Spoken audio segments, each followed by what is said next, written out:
This Starrcast show, just like all of our Starrcast shows, are available at adfreeshows.com.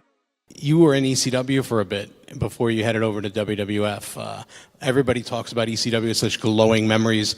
You were there for just a little bit as Miss Congeniality. What do you remember about that time of your career, and how did that shape moving on to WWE and how you viewed the business? Because it was pretty raucous there. Sure was.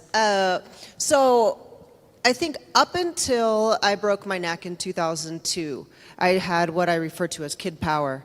And I just kind of lived my life, and I swear there were pianos falling behind me, and it was like on the verge of a catastrophe at any moment, because I was just going for things, not even realizing I was going for it. And so that stumbling into ECW was that as well. And I knew that there was a lot of talent there, and I knew that I could learn. They were definitely at that time number 3 in the big 3 promotions that had weekly TV, and so I wanted to learn, but I had my eyes set on going to WWE.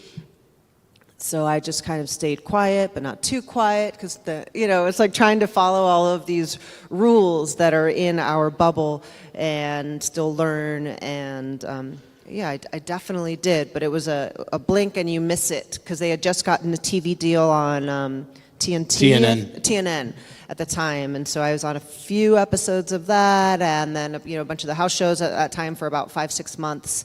I traveled we had a huge group of traveling crew, because everyone was so broke, and Roadkill had a van, or maybe rented one, but it was because he had to take the merch to each show, so that the gas was paid on that van. So everybody was shoved in there. It would be Doring, Chetty, Jazz, Dawn Marie, Pat Kinney, so we were all shoved in there, and then we would split anywhere from like 1 to maybe 2 hotel rooms, and we'd do the mattress box spring, like 2 on the box spring, 2 on the mattress, 2 on the box spring, 2 on the mattress per room. The lovely life of a wrestler.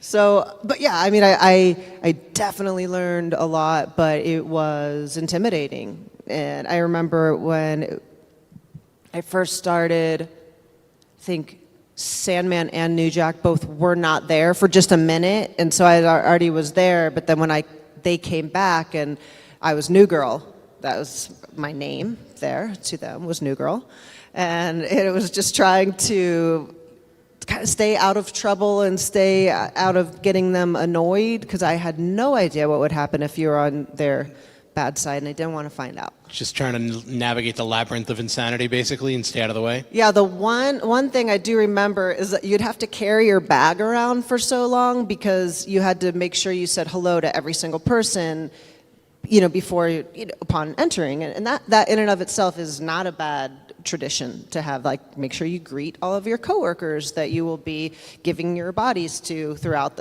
for the night to trust. So I absolutely respect that, but it was like, if you hadn't said hello to somebody and you didn't have your bag in your hand, well, then you must have just been hanging out and you hadn't even come over to say hello, so you just drag your bag around as a sign to be like, I literally just got here, and it is important for me to say hello to you before I do anything. And I remember I think it was Lance Storm, like, kind of picked up on it, and he's like, you have a get out of saying hello to me free card at any time. Like, we'll just say hello right now, and it's good for like infinitely. And then if we see each other and we want to just chat, at that point we can pick up. But you can skip me in your check mark list. Someone clapped for the check mark list, by the way. Oh, right. Yeah, all right. How about that entrance of the ages of Y2J last night, huh? Hey, it's Conrad Thompson. Thanks for checking out the podcast here on YouTube. Be sure to hit the subscribe button and the notifications bell so you get a notice anytime we upload some new content.